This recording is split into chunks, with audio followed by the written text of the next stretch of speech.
Hindi lang talaga ako magaling magbilog, sa totoo lang. Lumalapad siya, oh. Si Daddy D lang naman ang nabilog ko ang ulo, eh. Si Daddy D lang yung nabilog ko po. Anong tao na ka?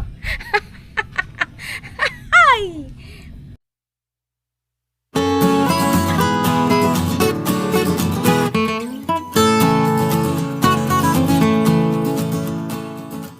Hello mga kabarangay! Welcome back sa aming channel ang KKK by Jeng and Dotep. And of course, it's me, your Ate Jeng aka Kapitana. Kamusta po kayo? Ayos lang ba? Sana po ay ayos lang kahit na po yung mga dinaanan po ng bagyong Maymay at ng mga malalakas na habagat. Kami naman po dito ay ayos na ayos lang din.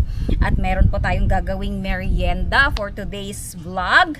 Ayan, makikita nyo po ang ating mga ingredients kung ano-ano. Meron po tayong glutinous rice flour, Eden cheese, tapos meron po tayo ditong tadan! Goya dark chocolate. Tapos meron tayong milk powder, choco powder, ito po yung Ovaltine, o kaya po pwede ring Milo, kaya lang Ovaltine ang mas prefer ko kasi mas ano siya, mas pino. Tingnan niyo po, mas pino yung kanyang texture, kaya po yan ang aking pinili. Wala na po tayong sugar dito kasi ito po ay yung gatas din na birch tree, ma-sugar din po. And syempre itong ating Ovaltine, ma-sugar na din yan. So hindi na tayo gagamit ng kahit anong sugar. And kahit na yung dark chocolate po ito, hindi po ito yung masyadong ma-sugar, pero kahit paano matamis pa rin yung lasa. And ang gagawin po natin ay Pinoy version po ng mochi. Ayan. Pero social lang pakinggan, pero yun po ay palitaw. Yung usong-uso at nagte-trending po ngayon na palitaw balls, o, 'di ba? Nagkaroon na po ng bagong version ng ating usual or traditional na palitaw. Ginawa na po ng iba't ibang version ng mga Pinoy. Alam niyo naman po tayo, walang tigil sa paggawa-gawa ng kung ano-anong bagay. At syempre, kung ano naman yung sa pagkain po ha, kung ano yung ating nakikita na parang, uy, ang sarap nun. Syempre, gayahin din natin. Actually po, meron akong mas naisip sanang kakaiba na hindi ko pa nakikita yung ibang gumagawa.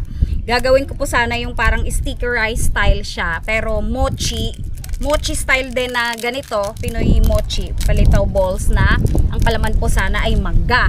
Tapos gagawin po natin yung sauce din ng sticky rice, yung pong gata ng nyug sana at saka sugar. Dami pong langgam kasi dito. Pero sad to say, wala pong available na mangga ngayon kasi nga po medyo nagbabagyo. Baka po yung hindi na po kasi talaga uso dito. Pero yung mga mangga po kasi namin dito ay nanggagaling rin naman sa iba't ibang probinsya. May bagyo nga po, maraming mga canceled na trips. So siguro hindi nakapag-deliver. So wala po kaming mahanap na mangga. Next time na lang po yun natin gagawin. Syempre pa, naka-reserve lang po yun. Meron tayo ditong cheese, of course. Pero gayatin muna natin kasi hindi ko pa po ito nagayat. Ang cheese natin ay kwadraduhin lang natin. Syempre pati yung ating choco.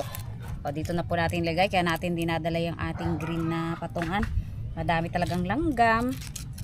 Yan talaga pag medyo umuulan-ulan. Ang dami po talagang langgam dito sa paligid. Yan ang aming kalaban dito. Pero ganun po talaga. Mga nilalang na nagsusurvive din ang mga langgam. Ayan, gayatin po muna natin. Dito na lang natin gawin. Ayan, lulutuin ko pa naman po yan. So, gamitan ko na po ng aking kamay. Na yan po ay hugas na hugas at malinis na malinis. Ang cheese po, ang bilis-bilis na to masira kapag nagko-color, nagda-dark color na siya. Kaya medyo lakihan na lang natin yung ating cheese. Hindi na rin naman natin magagamit. Pero lang kung mayroon pa tayong paggagamitang agad-agad. Kasi hindi naman na nai-stock pag nabuksan na. Pero syempre ganyan ang gawin natin gayat. Baka naman kasi bumukol na at hindi na kumasya. Pangit din naman. Ayan, meron na nga po palang naka-ready dito na medyo mainit na tubig. Pinakuluan na namin kanina. Kaya lang sobrang kulong-kulo na. Kaya pinatay na muna natin. Yan, okay na yan. Kasi kalahating kilo lang naman ang ating glutinous rice flour. So, meron tayo ditong chocolate na dark. Putol-putulin din natin ng parang medyo maliliit. Kasi malalaki naman tong choco natin. Ito yata ay may mga cubes na rin. Madali na rin naman tong putulin sagoya na to. Yan. Puputulin lang po natin ang ating choco. Kahit ano naman pong brand ng chocolate pwede. Yan. Ay, isa na siguro, no? Wow, para marami. Kaya lang baka hindi magkasya. Ay, hindi magkasya doon sa bilog eh. Yan, ganyan. Yan. Mamaya na lang natin buksan yung isa at putol-putulin kasi baka hindi naman natin maubos. At least makain pa ni Otep, no? Ayan po. Lagyan natin na ng gawin na natin do ang ating glutinous rice flour. Lagyan muna natin dyan ang ating mga palaman. Ito po ay kalahating kilo. Parang kadami ah. Ha? Okay na to? Parang madami kasi. Hindi, konti lang yan dad.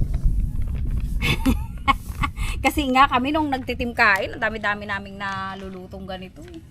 Tapos konti lang rin naman. O tapos unti-untiin lang po natin yung ating paglagay ng tubig. Gagamitin ko na po ang aking mga kamay ha. Ito po ay malinis naman. Kasi po ang hirap po talaga kapag magmamasa tayo na to ng nang naka-gloves. Pero mamaya pagro-roll natin dyan. Ayan. Kulang pa siguro itong tubig. Unti-untiin lang po natin kasi wala na tayong pang ilayo nga natin to at nagkakaroon siya na glutinous. Wala na tayong pang dagdag dito. Ayan, okay na po ito. Ganito po yung texture natin. Yung medyo makunat-kunat. Para din po siyang paggawa ng bilo-bilo. At palitaw, syempre, alam niyo naman po yung texture natin sa palitaw. Hindi po masyadong basa or malapot. Hindi po siya dapat malapot para at least mabuo natin. Tapos gagawa lang po tayo ng dalawang takali natin para at least patakal pa tayong nalalaman. Dalawang ganito siguro. Dalawa yung ganito yung laki ng ating gagawin. Kasi maliit po yan kapag isa lang. Para naman sakto yung size, magkakasing laki. Kasi alam nyo naman po tayo, no? Pag hindi sinusukat yan, hindi yan magkakasing laki. Mahirap na. Pwede na siguro yan. Oo, sa totoo lang, yung mga nagbi-business na to sa social media, meron siyang mga sukatan talaga. Ayan, ganyan lang po. Bilugin natin ng pabilog. Tapos, i-flat natin. Siyempre, ilagay natin yung cheese. Cheese muna. Tapos, balutin natin. Katulad din ng mochi. Lagyan natin ng palaman. Tapos, bilugin ulit natin. Hindi lang talaga ako magaling magbilog. Sa totoo lang. Lumalapad siya, oh. Si Daddy di lang naman ang nabilog ko ang ulo, eh. Si Daddy di lang yung nabilog ko po. Anong tao na ka? Ay!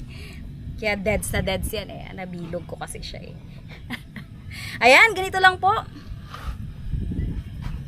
At wala tayong lagayan. Idiretso na natin yung ating palitaw.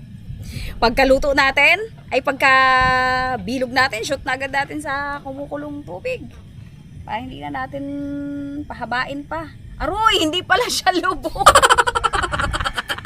Paano to lilitaw? Hindi pala lubog. Mamaya, hangoy natin. Dagdagan mo lang yung tubig. Kuha naman yung isa na to. Hay, ano ba yan? Lagi na akong Lubog na, oh. Lagi mo na palang akong palpak. Nakalutang pala agad siya. Kasi dapat ganyan po daw kalaki. Bakit kasi pag maliit talaga? Kasi nga may palaman tayo.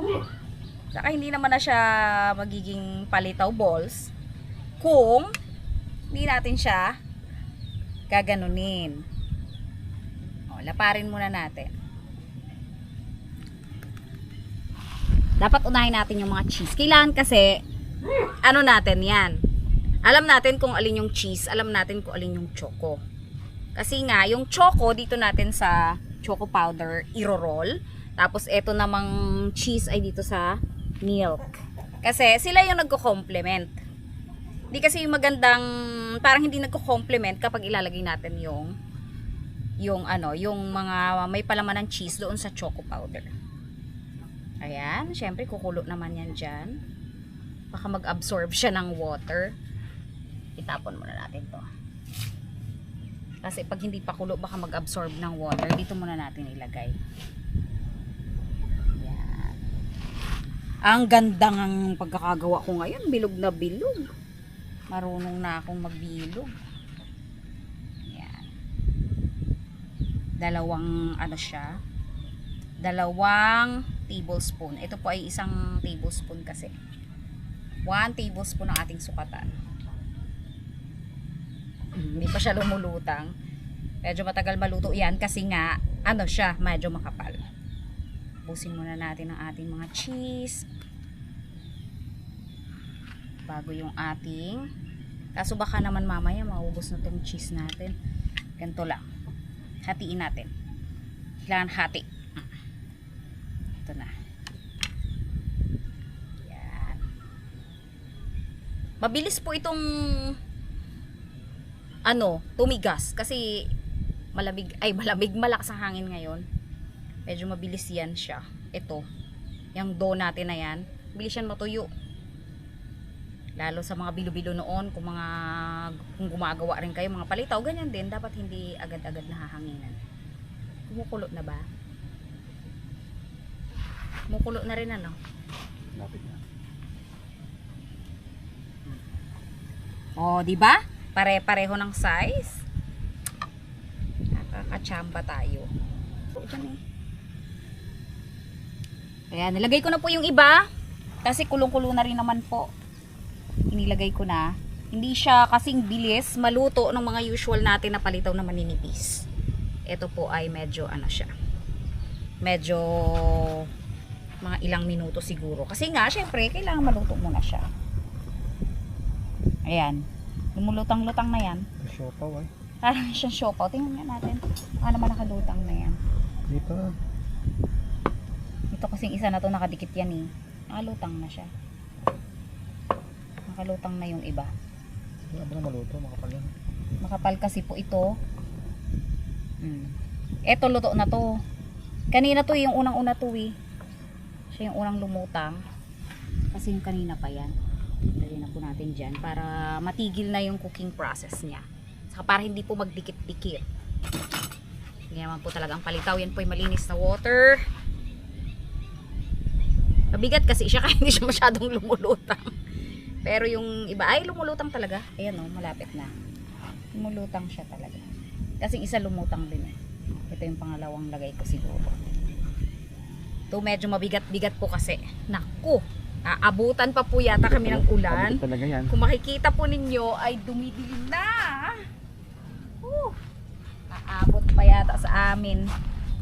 Yan, lumulutang na po ito. Isa-isa ko po kasing nilagayan kaya hindi po talaga yan sabay-sabay na maluluto. Yan, hindi pa tuluto yung dalawa. Naku, eto na. Hindi pa ako nakakapag-choco. Nandyan na po yung dilim. Ayan, tayo po ay tingnan natin kung sino na ang lumulutang din eh. Ang hina po kasi ng ating apoy. Hindi pa. Isa po. Kinain na ni Daddy. Tinignan ko lang kung luto. Tinignan niya po kasi kung luto.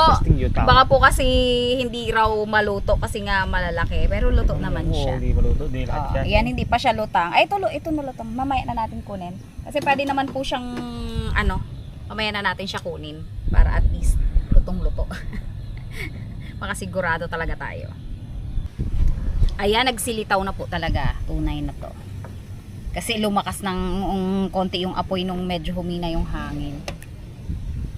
Ayan. Ala, ang cute! Diba? Yung hindi pa po masyadong lutang, hayaan muna nating maluto. Ito nga lahat. Ayan. Oo, ang ulan.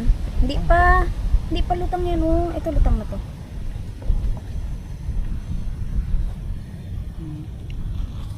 Hindi natin pwedeng pagsamasamahin kasi ito ay choco na to.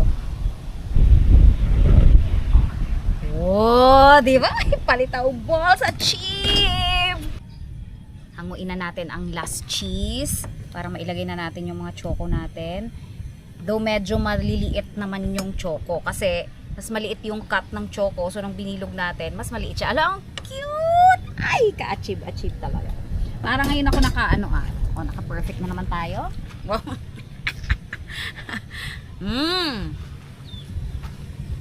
Ayan. Kumukonti na po yung tubig natin. Pero kaya na yan kasi konti na lang naman to. Unahin natin. Malakas lang po yung hangin kaya mabagal siyang maluto. Malakas ang hangin. Ayan. Dahil inalis na po ni Daddy D sa ating tubig yung ating mga, ewan ko kung magdikit-dikit ito. Oh, ayan, hindi naman siya. Ilagay na po natin dito sa ating milk powder. Kasi matabang nga daw po. Matabang naman talaga yan kasi wala nga siyang milk. Pero kung sakali mang gusto nila ng mas matamis, ay lagyan na lang nila ng sugar. Ayan. O, di po. Ganyan po yan. O. Tapos, ilagay natin dito. Ang daming arte ng ating mga palitaw ngayon. Yan po ay Pinoy mochi. Actually po ito mochi na talaga siya. Ganoon naman talaga ang mochi, hindi matamis. Yan, i-roll natin.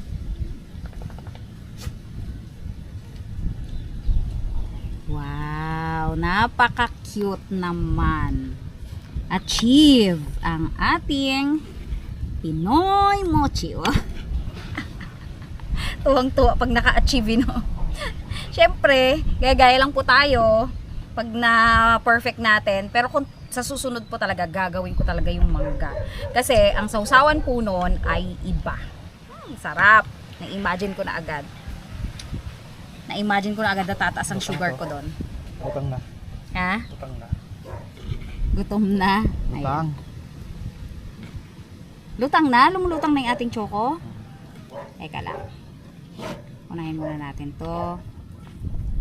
Ayan. Aroy ka-cute. O, tapos may extra pa tayo dyan. Pwede rin naman lagyan niya ng sugar kung gusto. Diba? Ka-perfect. Ayan. Asan na yung ating baka lumulutang na yung ating mga choco. Dali na ba yung lumulutang din eh? Lahat pa nakalutang na. Ito. Ah, nakalutang na nga. Lumulundag-lundag na eh. Kunin na natin to. Mas lumaki, no? Lumaki na yung ating balls. Saka mas maliit po kasi to. Kung mapapansin nyo, mas maliit yung balls na to. Kaya malamang ano po siya. Mas mabilis talaga siyang maluto. Unlike yung kanina, mas malaki. Mas late siyang naluto. Ay, hindi pa to. Hindi pa itong tatlo. Kasi ay, lutang na rin. Kaya lang mamaya na siya. Sabay mo na iba, oh. Sabay ko na to. Ito lulubog to. Mas maliliit po to eh. Lulubog to dito. Tabi-tabihin natin. Tapos yung naiwan nga pong isa, eto. Ito isa, oh. Saan? Meron pa ba? Ayun. Hindi pang naiwan yung isa natin. Kunin ko na to. Tumatakbo na siya eh. Ibig sabihin, ano na siya. Luto na. Saka iba na po yung texture niya. At makikita nyo, mapino na yung Yung texture. kulay niya, madilaw na. Madilaw na siya. Tingnan natin. Pag inaalis po namin yung takip ng ating kalan ay bumabagal ang kulo. Kailangan nating takpan ulit. Ayan, may takip siya para mabilis. Ayan, bali 8 po yung ating cheese. Saktong-sakto po siya dito sa ating dalawang lalagyan.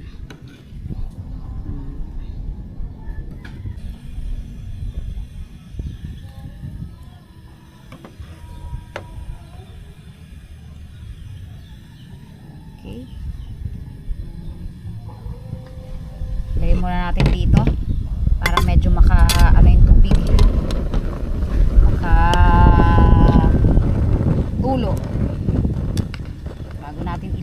ating choco powder. Goods na yung ating mga cheese balls. Ito namang mga choco balls. Dito naman tayo sa ating choco powder. Ay!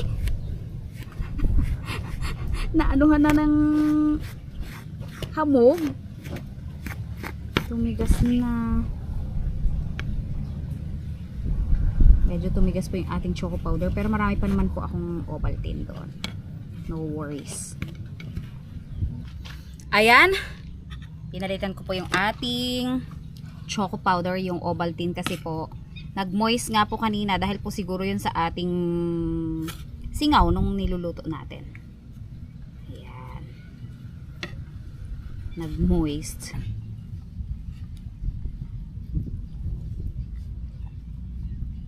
Ayan. Tapusin ko lang po ito. I-roll lang natin ng paganyan. At napaka-perfect po ng ating mga balls. Tinikman na namin. Tinikman ko na po actually yung kaninang isa na nauna na nagbuo-buo yung ano natin, yung Ovaltine. Napakasarap. Hindi na talaga kailangan ng sugar. Ang hindi ko lang natitikman pa yung ating cheese balls. Ayan!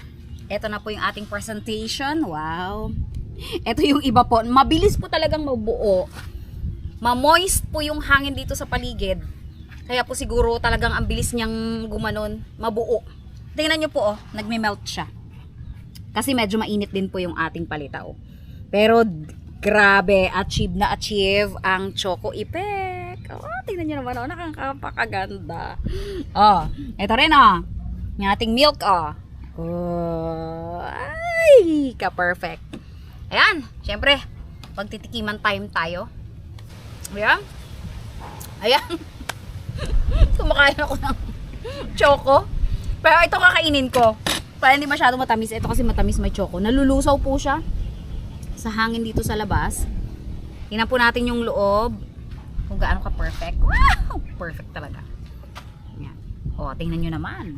Ka-perfect. Tikman natin ang lasa.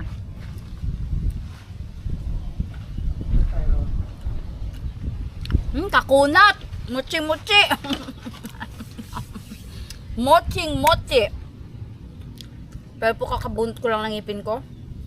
Kaya dahan-dahan ang nguya natin. Ang sarap! Ito ang hindi masyadong matamis. Ito natikman ko na. Matamis siya. Halika, Tang! Naputo? Palitaw yan, Tang. Palito na may palaman. Pero ang palaman yan, Tang, cheese. Ito ay choco.